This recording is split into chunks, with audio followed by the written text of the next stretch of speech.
Assalamualaikum warahmatullahi wabarakatuh. Gimana nih kabar kalian pada pagi hari ini? Walaupun mungkin ibu ngebuat video ini di malam hari ya kan, tapi gimana mukanya? Masih kelihatan di pagi hari ya, kayaknya masih fresh, masih semangat gitu. Nah, jadi ibu harap yang kalian ngedengarkannya ini pagi hari harus bisa jauh lebih semangat daripada ibu ya kan, karena semangat pagi itu jauh lebih baik daripada semangat malam gitu. Jadi pasti akan jauh lebih semangat dan bisa menerima informasi maupun ilmu-ilmu yang sudah ibu persiapkan buat kalian semua.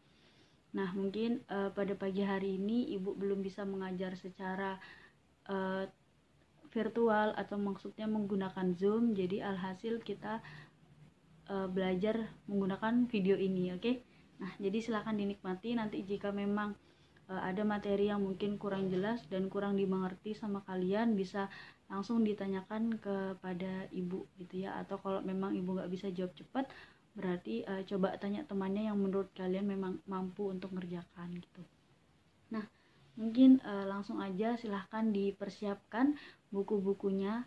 Ada sudah e-booknya, sudah pernah saya kasih tahu dari awal bahwa untuk di materi saya itu ada e-booknya, jadi bisa kalian download di Play Store atau mungkin download di Google aja gitu, ada PDF-nya. Nah, langsung aja.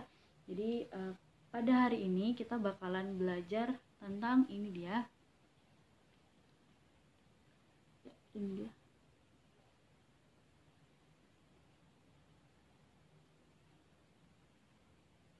Ya, jadi pada hari ini kita bakalan sedikit ngebahas tentang ini. Jadi peran dan juga kewenangan dari BPK. Nah, sebelum masuk ke materi yang ini di minggu ini, coba silahkan kalian ingat-ingat lagi atau mungkin di refresh lagi kira-kira apa sih pembelajaran kita di minggu lalu. Kita tuh dulu di minggu lalu belajarnya apa, materinya apa hubungannya dengan materi yang di minggu ini. Nah, itu harus perlu diingat. Jadi minggu kemarin kalian sudah belajar mengenai peran dari Bank Indonesia ya kan, sudah juga mengenai pembelajaran tentang pengelolaan keuangan negara atau mekanisme dari mengelola keuangan negara. Nah, itu supaya terus diingat lagi, atau mungkin kalau memang penjelasan dari saya masih kurang memuaskan untuk Anda, berarti ya dicoba cari lagi informasi-informasi yang lain dari media-media yang lain gitu. Nah, kita ingat lagi, kita refresh lagi apa sih kira-kira peran dari Bank Indonesia. Nah, coba diingat lagi. Jadi peran dari Bank Indonesia itu sebenarnya banyak ya kan. Nah, salah satunya mungkin paling kalian tahui bahwa peran dari Bank Indonesia secara pusat itu adalah menaungi dari yang tingkat daerah-daerah ya kan, yang ada di daerah-daerah. Jadi kalau di tingkat pusat itu ada Bank Indonesia Pusat, lalu di setiap daerah, setiap provinsi atau setiap kota itu juga pasti punya yang namanya Bank Indonesia Daerah. Nah, salah satu tugasnya dari peran Bank Indonesia Pusat itu adalah menaungi dari daerah-daerah tersebut. Jadi gimana mengontrol atau mengevaluasi dari jalannya Bank Indonesia yang ada di daerah-daerah tersebut gitu. Nah, lalu peran Bank Indonesia juga supaya bisa menyetabilkan ekonomi yang saat ini ada. Misalnya di Indonesia ternyata kok terjadi yang namanya krisis ya kan, atau krisis ekonomi, atau terjadi yang namanya ketimpangan-ketimpangan untuk masalah keuangan negara. Nah, itu perlu dievaluasi, perlu dilihat gimana sih kinerjanya selama ini kita, apakah mungkin masih banyak yang kurang, atau mungkin dari pihak daerah yang masih kurang bisa menunjang. Nah, otomatis itu juga perlu diperbaikin. Agar apa ya? Agar dalam mengelola keuangan negara ini akan jadi jauh lebih baik lagi. Nah, selain itu juga ada beberapa peran-peran lainnya, yaitu meningkatkan suku bunga yang ada. Jadi jangan sampai suku bunga yang ada di Indonesia itu malah jadi jatuh merosot dan nggak diperbaiki atau nggak diperjuangkan gitu. Nah, itu nggak boleh begitu. Jadi berusaha untuk gimana supaya mata uang kita jika harus ditukarkan dengan dolar itu bisa jadi jadi kita nggak perlu mengeluarkan uang banyak-banyak, tapi kita sudah dapat $1 gitu. Nah, itu tuh biasanya yang paling berasa dampaknya jika mata uang kita ditukarkan ke dolar ternyata harganya jauh lebih mahal ya kan. Nah, itu biasanya yang paling berasa adalah orang-orang yang melakukan impor dan juga ekspor. Jadi gitu. Tuh, kalau kita misalnya pengen gitu ya kan mengeluarkan atau pengen ngebawa barang yang ada di luar negeri yang memang kita butuhkan untuk dibawa ke Indonesia ya kan. Nah, ternyata itu kita butuh ongkir yang sangat mahal. Karena apa ya? Karena biaya dari mata uang dolar dengan rupiah itu sangat anjlok berbeda gitu. Terus dan ada lagi banyak hal lainnya lagi. Nah, silakan dicari-cari dan diingat lagi. Nah, itu saja dulu mungkin buat openingnya. Nah, sekarang kita langsung masuk ke materi pada hari ini. Nah, itu dia. Jadi di sini kita bakalan ngebahas tentang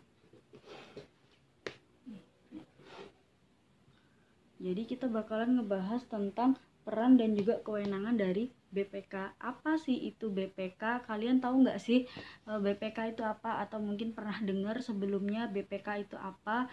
Nah, itu perlu coba diingat lagi. Kira-kira pasti kan ada gambaran apa sih kira-kira BPK? BPK itu merupakan sebuah lembaga negara atau sebuah bentuk perusahaan atau seperti apa gitu kan. Nah, kita mungkin ada yang belum tahu dan ada yang juga yang sudah tahu. Jadi silahkan diingat-ingat lagi kira-kira. Jadi supaya ada gambaran apa sih kira-kira peran dari BPK. Karena BPK ini juga masih ada hubungannya dengan pengelolaan keuangan negara. Jadi bagaimana mengelola keuangan negara. Nah, itu adalah peran dari BPK. Ini salah satunya ya. Jadi bukan hanya BPK namun juga salah satu lembaga negara yang memang berperan untuk mengelola keuangan negara gitu. Nah, jadi BPK ini merupakan sebuah badan atau lembaga negara yang memang membahas atau bertugas untuk mengelola. Jadi mengelola atau mengontrol atau mengevaluasi dari jalannya keuangan yang ada di Indonesia atau yang ada di negara ini gitu. Jadi badan pemeriksa ya, jadi badan pemeriksa keuangan yang ada di negara kita gitu. Nah, mungkin ada sedikit gambaran sedikit ya kan. Coba deh Anda bayangkan gitu ya kan, misalnya kalian sendiri mendapatkan uang gitu ya kan, atau entah kalian mendapatkan uang itu bersumber dari orang tua ya kan, dari orang tua maupun kakak kalian atau mungkin adik kalian atau mungkin kalian sendiri memang menghasilkan uang ya kan, menghasilkan uang sendiri gitu. Nah, itu kan pasti kalian harus pintar-pintar mengelola ya kan. Mungkin di zaman saya dulu waktu sekolah itu orang tua saya ngasihnya misalnya dalam waktu 1 minggu jatah kamu untuk jajan sekian, misalnya anggaplah 50.000 gitu ya kan. Nah, uang 50.000 itu perlu sangat dikelola supaya gimana caranya 1 minggu kita sekolah gitu ya kan, dari Senin sampai Sabtu zaman SMP itu. Nah, itu gimana caranya supaya cukup gitu, cukup untuk kita makan di sekolah dan juga cukup untuk kita nabung berapa persennya. Nah, itu perlu dipikirkan, perlu dianalisis gimana sih caranya ya kan. Makanya pintar-pintarnya untuk mengelola keuangan, terus tuh juga pintarnya untuk akuntansi agar memang uang itu tidak habis dengan begitu saja gitu, tanpa ada sama sekali keuntungan atau benefit dari kita gitu ya kan. Kan sangat disayangkan jika banyak sekali mungkin sumber-sumber keuangan yang masuk di dalam diri kita ya kan. Entah kita mungkin mencoba untuk jualan online atau mungkin mau berbisnis sendiri sama temannya atau apapun itu, atau mungkin dari sumber-sumber orang tua. Nah, itu jika tidak dikelola dengan baik maka ya nggak guna gitu. Maksudnya nanti pasti bakalan uang itu pergi hilang entah kemana, tiba-tiba tinggal sedikit gitu. Nah, kan itu sedih banget ya. Jadi jangan sampai mungkin itu terjadi. Jadi kita harus berusaha ya untuk berusaha untuk mengontrol, mengevaluasi lagi gimana sih keuangan kita sendiri. Nah, gitulah gambarannya sedikit tentang BPK. Jadi BPK itu anggaplah diri kita. Jadi tugasnya adalah gimana supaya bisa uang tadi yang kita pegang ya kan, uang yang kita pegang tadi supaya bisa kita gunakan semaksimal mungkin. Jangan sampai sudah menggelontorkan uang banyak-banyak namun ternyata tidak menghasilkan apapun gitu. Nah, itu jadi ini masuk ke poin yang pertama, apa itu pemeriksaan keuangan. Nah, jadi BPK ini dia bakalan memeriksa keuangan negara yang sudah ada. Nah, gitu. Misalnya jadi dia itu anggapannya sebuah kelompok orang gitu ya kan, kelompok orang yang memang bertugas untuk melihat nih dari tingkat masing-masing ya kan, apakah memang uang yang sudah diberikan, jadi kemarin kita sudah belajar tentang APBN ya kan, nah apakah uang anggaran APBN tersebut sudah dijalankan dengan baik, uang itu bisa dipergunakan sesuai memang kebutuhannya atau mungkin tidak sesuai atau mungkin malah di korupsi atau untuk keuntungannya dia sendiri. Nah, itu jangan sampai terjadi. Nah, inilah tugas dari mereka. Mereka ini mengawasi, memonitor, mengawasi gimana jalannya orang-orang yang memang atau perusahaan-perusahaan atau lembaga-lembaga negara lainnya yang memang menggunakan atau mendapatkan anggaran tersebut gitu. Nah, jadi peran dari BPK ini adalah juga sebagai pengelola dari keuangan negara, mengelola bagaimana jalannya keuangan negara itu. Jadi perlu yang namanya dievaluasi, dikontrol. Jadi dikontrol tadi itu adalah melihat, jadi dilihat lagi sekitarnya gimana nih jalannya, apakah memang sudah sesuai dengan keinginan yang memang sudah ditetapkan secara undang-undang apa tidak. Nah, misalnya contohnya yang sekarang lagi hangat gitu ya kan, di Menteri Pendidikan kita. Jadi Menteri Pendidikan itu mempunyai sebuah program ya kan, mempunyai program bahwa ingin mengeluarkan anggaran untuk semua sekolah-sekolah ya kan. Nah, untuk semua sekolah-sekolah untuk apa? Untuk biaya membelikan kuota ya kan. Pasti kalian sudah dengar. Nah, itu membutuhkan biaya sampai triliun. Berapa ya kemarin? Insya Allah bakalan sampai 2,5 triliun gitu. Wow, itu sangat banyak ya kan. Kalau misalnya uang segitu banyaknya tidak dievaluasi, tidak dikontrol ya kan di sekolah-sekolah, apakah memang memang benar uang sekian, misalnya berapa persen satu sekolah itu misalnya dapatnya berapa persen.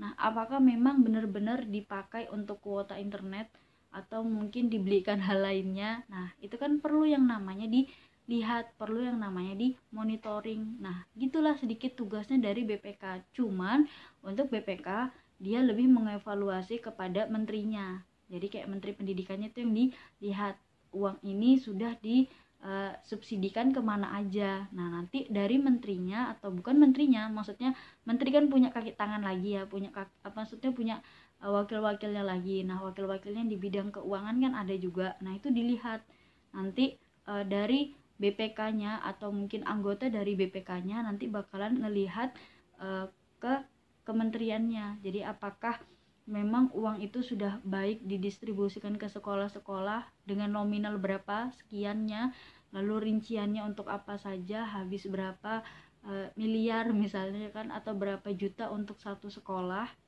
Nah, itu perlu yang namanya dilihat, disodorkan gitu. Nah, jadi ini dokumen, misalnya nih kayak apa ya, kayak zaman akreditasi sekolah gitu loh. Jadi misalnya ada pengawasnya dan ada siapa yang bakalan diawasi gitulah. Jadi itu BPK adalah perannya ya mengawasi yang di bawah-bawahnya. Jadi mereka datang lalu mereka meminta dokumen-dokumen, meminta laporan-laporan keuangan, lalu juga meminta beberapa pertanggungjawaban dari mereka. Nah, terus itu juga banyak lagi hal lain-lainnya gitu. Nah, jadi gitu, itu gambaran sedikit ya. Jadi ini adalah gambarannya BPK gitu. Jadi BPK itu adalah sebuah lembaga negara yang bertugas untuk memeriksa pengelolaan dan juga tanggung jawab keuangan negara gitu. Jadi ya bakalan membahas tentang uang itu jalannya kemana, uang itu apakah memang dilaksanakan atau memang benar-benar ketujuan ke poinnya apa tidak. Karena jika BPK itu ternyata kurang bisa benar-benar memperhatikan. Takutnya pasti nanti ya namanya manusia mungkin ada kecurangan-kecurangan atau apa. Nah itu kan yang tidak diharapkan gitu. Nah lalu juga ada masalah masalah kewenangan dari BPK. Nah jadi BPK itu juga berperan untuk menentukan objek pemeriksaan dan juga meminta keterangan atau dokumen yang wajib diberikan gitu. Jadi yang seperti saya bilang, jadi kewenangannya dia atau memang sebuah tanggung jawabnya dia, perannya dia adalah untuk menentukan. Jadi objek apa nih yang bakalan saya lihat. Misalnya contohnya mana nih laporan masalah keuangan kalian, misalnya dalam waktu 1 bulan atau berapa hari kerja. Jadi misalnya kalau pemerintahan atau mungkin organisasi-organisasi sekolah kan itu dilihat ya kan, misalnya kamu sudah 100 hari menjabat gitu ya kan, gimana nih kinerjamu 100 tahun jadi 100 hari ke depan itu apakah sudah dilihat sudah bagus, apa mungkin masih ternyata kurang. Nah itu perlu dievaluasi lagi, perlu untuk ditingkatkan lagi gitu. Nah jadi BPK itu berperan sekali untuk menentukan objek apa yang bakalan dia lihat dan bakalan dia nilai. Jadi ya mereka itu lebih kepada mandiri sih, lembaga negara yang independen dan bergerak sendiri gitu. Nah menurut kalian kira-kira siapa sih yang ngebentuk BPK? Ada yang tahu nggak? Nah jadi yang berperan atau yang menggunakan atau yang membuat BPK ya kan, lembaga tersebut itu adalah DPR gitu ya. Jadi DPR pusat, DPD dari tingkat daerah dan juga DPR daerah ya kan, sama aja ya DPRD. Jadi DPRD, nah itu tuh mereka ngebuat yang namanya berunding, kira-kira ini BPK orangnya siapa-siapa aja yang menjabat. Nah itu adalah rekomendasi dari mereka, lalu rekomendasi tersebut dibawa ke tingkat presiden gitu. Jadi presiden itu yang ngeokein gitu loh. Ngeokein tuh mengesahkan bahwa oke, orang-orang ini bagus untuk menjabat sebagai BPK gitu. Nah kalau memang udah disetujui oleh presiden, maka orang-orang atau jabatan-jabatan tersebut bisa melaksanakan sesuai dengan tugasnya gitu. Nah lalu juga yang seperti saya bilang tadi lah ya, pokoknya kewenangan dari BPK ya untuk gimana melihat lah atau menilai gimana sih jalannya lembaga-lembaga negara lain yang sudah diberikan anggaran-anggaran dari negara, misalnya entah APBN atau mungkin dari daerahnya dia sendiri yang punya banyak sumber keuangan ya, contohnya Kalimantan. Jadi kemarin saya menemukan satu sumber yang memang cukup terpercaya dari suatu berita luar negeri bahwa provinsi atau daerah yang paling terkaya ya kan, yang paling terkaya ya dari sisi sumber daya alamnya sehingga bisa dikelola dan alhasil juga mendapatkan uang APBD yang banyak. Nah, menurut kalian kira-kira siapakah provinsi yang ternyata masuk urutan awalnya itu analisisnya dari tahun 2008 sampai 2000 belasan pokoknya, insya Allah kalau nggak 15 atau 16 gitu ya, atau 17 kayaknya, sekitaran tahun segitu, dari tahun 2008 itu sampai ya anggaplah kayaknya 2015 lah. Nah ternyata setelah dianalisis urutan yang pertama yang paling terkaya itu adalah siapa? Ya provinsi kita. Jadi awalnya di awal-awal tahun 2018 itu kita ya kan, kita provinsi Kalimantan Timur itu urutan yang pertama. Namun setelah berjalannya waktu bertahun-tahun disalip gitu ya, disalip sama DKI Jakarta.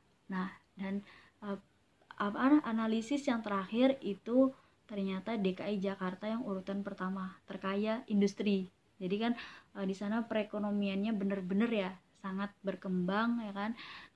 Di sana mal-mal besar itu banyak sekali, lalu juga banyak sekali industri-industri kecil dan lain sebagainya ya kan. Usaha di sana memang sangat berkembang, ekonominya berkembang ya karena apa? Karena banyak sedikit atau maksudnya apa sih? Kependudukannya maksudnya apa sih? Pokoknya banyak sedikitnya penduduk yang di dalamnya gitu loh. Jadi karena DKI Jakarta termasuk ya kan, termasuk provinsi yang isi penduduknya itu banyak, alhasil ya gitu, otomatis perekonomian juga bakalan lancar, namun juga pasti pengangguran ya kan, ya nggak sih, jadi itu juga bakalan banyak gitu. Nah kalau di Kalimantan ini termasuk penduduknya yang sedang, tidak terlalu tinggi juga tidak terlalu rendah, jadi ya lumayan sedang Kalimantan ini. Nah mungkin di ya pasti ya bukan mungkin lagi, insya Allah ya di Kalimantan ini kan memang banyak sumbernya ya, banyak sumber alamnya yang kalau memang bisa dikelola dan mampu untuk dikelola pasti ya bakalan banyak gitu uangnya. Nah makanya kita juga termasuk provinsi yang ya bisa dibilang terkaya. Wow banget gak sih? Gitu. Nah lalu lanjut lagi, mungkin udah kelamaan durasinya. Jadi di sini mungkin kalian sudah memahami sedikit tentang apa sih kira-kira peran dan juga kewenangan dari BPK. Jadi intinya adalah peran dan juga kewenangan dari BPK itu adalah yang pertama pasti adalah mengelola.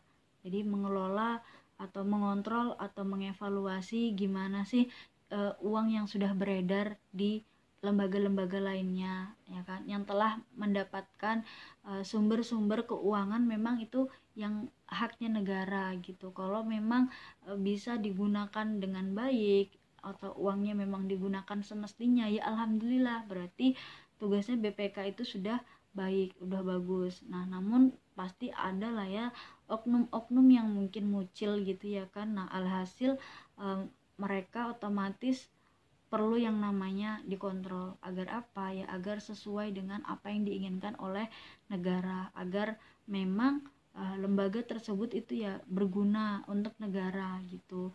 Jangan sampai uang yang sudah di nyamuk jadi ada uang yang sudah di di gontok kayak sudah banyak anggaran yang keluar namun ternyata kurang bisa dialokasikan dengan baik. Nah alhasil kan pasti kesejahteraan dari masyarakat itu akan berkurang gitu. Jadi makanya penting banget nih sebenarnya peran dari BPK. Kalau misalnya tidak ada BPK ya pasti nggak ada yang mengelola keuangan negara kita gitu, nggak ada yang ya jadi CCTV lah ya, jadi CCTV dari lembaga-lembaga negara yang memang sudah mendapatkan sumber-sumber keuangan negara yang banyak. Karena memang sumber daya alam itu ya haknya dari negara. Jadi kalau memang ya Allah ada semut. Nah, jadi kalau memang ternyata suatu daerah punya alam yang baik dan bisa dikelola, itu juga sebenarnya adalah sumbernya ya dari negara gitu. Nah sekarang sedikit untuk kira-kira gimana sih penjelasan dari ibu hampir 23 menit ini ya kan, apakah nyantol di dalam otak kalian apa tidak. Nah silakan catat, ambil buku untuk PKN jadi tugas sedikit nih, 1 nomor aja. Nah silakan dicatat. Menurut kalian soalnya begini sebutannya, yaitu bagaimana jika lembaga negara BPK ini tidak menjalankan tugasnya dengan baik ya kan, entah mungkin mereka kurang sergap ya kan, kurang cepat, kurang greget gitu dalam kerja. Nah kira-kira menurut kalian apa yang bakalan terjadi ya kan, apa yang bakalan terjadi dan pemerintah, dari pihak pemerintah itu perlu melakukan tindakan apa. Dan jika orang atau mungkin kan tadi kan BPK itu kan mengevaluasi dari BPK tadi kan mengevaluasi lembaga-lembaga negara yang memang mendapatkan anggaran dari negara atau mungkin mempunyai sumber daya alam yang baik, yang punya negara dan dikelola dengan baik. Otomatis daerah tersebut kan jadi lebih sejahtera. Nah, menurut kalian jika lembaga-lembaga negara yang tadi diawasi BPK, yang kecil-kecilnya tadi yang dari tingkat daerah-daerah tadi, jika mereka tidak melaksanakan tugasnya dengan baik dan sesuai dengan job desk-nya, nah ternyata ada penyelewengan atau ada korupsi, menurut kalian kira-kira apa yang bakalan terjadi gitu. Nah mungkin itulah dulu. Nanti untuk masalah soalnya yang apa sih, tulisan yang baik dan benarnya apa, nanti ada ibu kasih di classroom ya. Gitu aja dulu dari pertemuan hari ini. Mohon maaf apabila lama banget ya. Semoga apa yang ibu omongkan ini bisa kalian terima dan bisa kalian mengerti. Sampai di sini aja dulu pertemuan pada pagi hari ini. Alhamdulillahi jazakumullah khairan. Wassalamualaikum warahmatullahi wabarakatuh. Bye.